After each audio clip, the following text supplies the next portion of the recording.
Hello, Will Thunder Talks here with another video. So we're going to do a bright and cheery one today because we love bright and cheery videos, clearly, don't we, on this channel? It's what we do. I got my fun little drink here. We're going to talk bright and fun cheery thing. Psych, we're not. Depression. What is that like for me?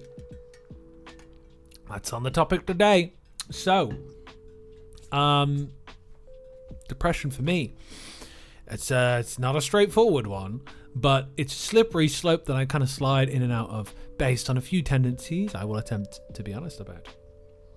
So, for me, depression looks like the absolute disengagement of my entire experience. So I'm going to talk about what that means a little bit more. So when I say disengagement, I mean everything feels like too much and I don't feel much at all. So a lot of people may have this common misconception that depression is profound sadness. That's not really been my experience of depression. It's actually been from like checking out from the world and checking out from existing. And like the tangent I usually go down is like, oh, well, what's the point in me? I don't feel like there's any point in me being here. Maybe I should just go and not exist anymore. That's the kind of place I go to when I think about depression. And for me, this has probably been 50% of my entire life. Well, probably being generous there, probably a little more than 50%. But half the time I've been alive, I've been moderately to majorly depressed, in my opinion. So for me, you know, when I was probably about 5 or 6 is when I first really kind of felt like that. Had a lot of suicide attempts when I was young, until I was about 15. I was very depressed for that long period of time. And then from about 15 to 21 or 22, I wasn't really depressed at university. And at the end of college, when I was a teenager and stuff, I was moderately happy, I would say. Finished university, then I became quite depressed again. Went through a good few years of pretty intense depression in my 20s. To my late 20s, then stuff got pretty good. I had independence, I had agency, I felt connected and purposeful. I got married. I was very fortunate to get married.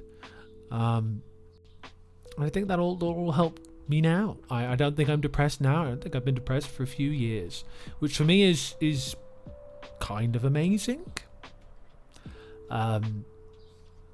But I wanted to talk about it a bit today because for a couple of reasons. One,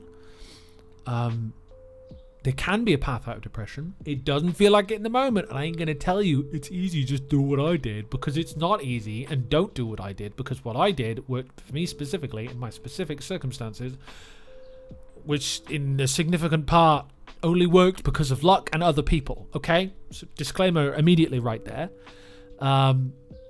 In my opinion, a big part of my challenge of depression was feeling like I deserved to exist, and that was like, do I have an impact on other people?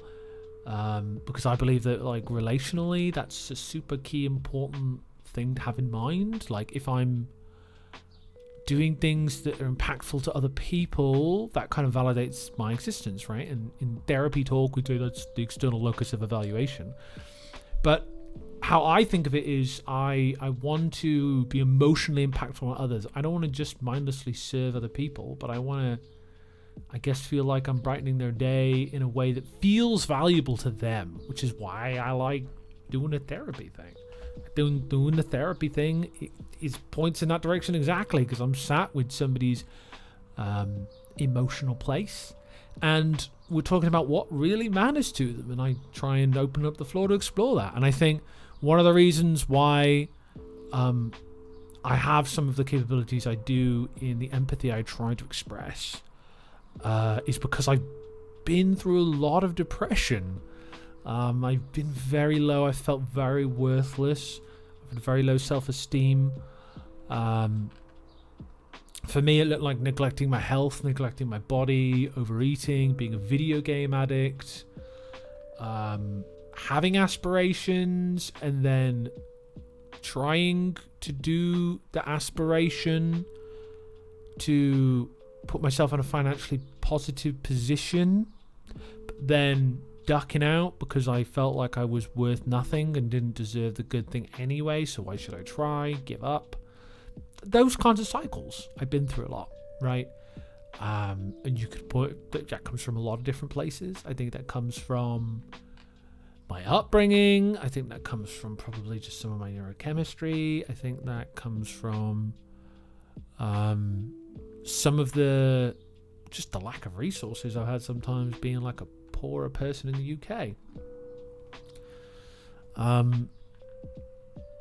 But also I think some of the cultural influences too, feeling kind of othered and not understood, because my brain works a bit different. I'm neurodiverse as well, dyslexic, so that's kind of had me have lower self-confidence, which has been hard in having a spiky cognitive profile where I'm really good at some things and really bad at other things.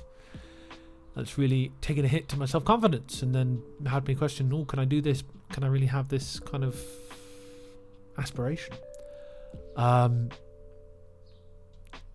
But I guess it's been amazing that I've been able to crawl out of that pit for now. I can't say what the future will hold. More likely for me now, it's being like, because I feel for a long time with depression, it's been like trying to just like climb out of that pit enough to consistently be motivated towards doing something.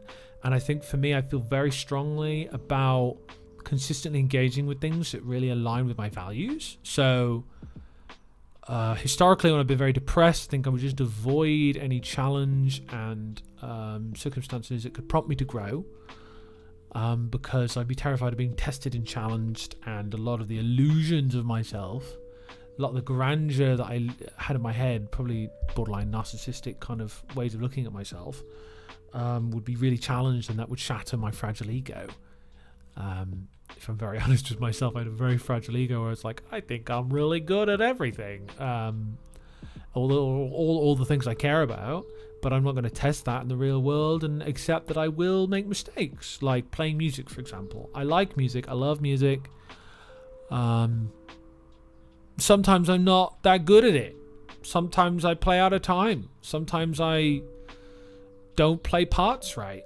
Sometimes because I don't practice enough these days, if I'm honest, because I do a million other things. And that hurts me because I care a lot about music. I always have. But I think one of the reasons I've been making Queens of the Stone Age videos recently is because that band captures my depressive experience very aptly. I think it captures a lot of the darkness that I felt. And I think for me, I think it scratches something really deep existentially for me. I think being depressed makes me a bit existentially orientated as well. It makes me think a bit philosophically. And maybe that structured my thinking to zoom out and be like, why? I don't know, it could be a chicken and the egg kind of thing. You know, am I more depressed because I think existentially, or am I thinking more existentially because I'm more depressed? I don't know. But yeah, that's how I feel depression has kind of been like for me.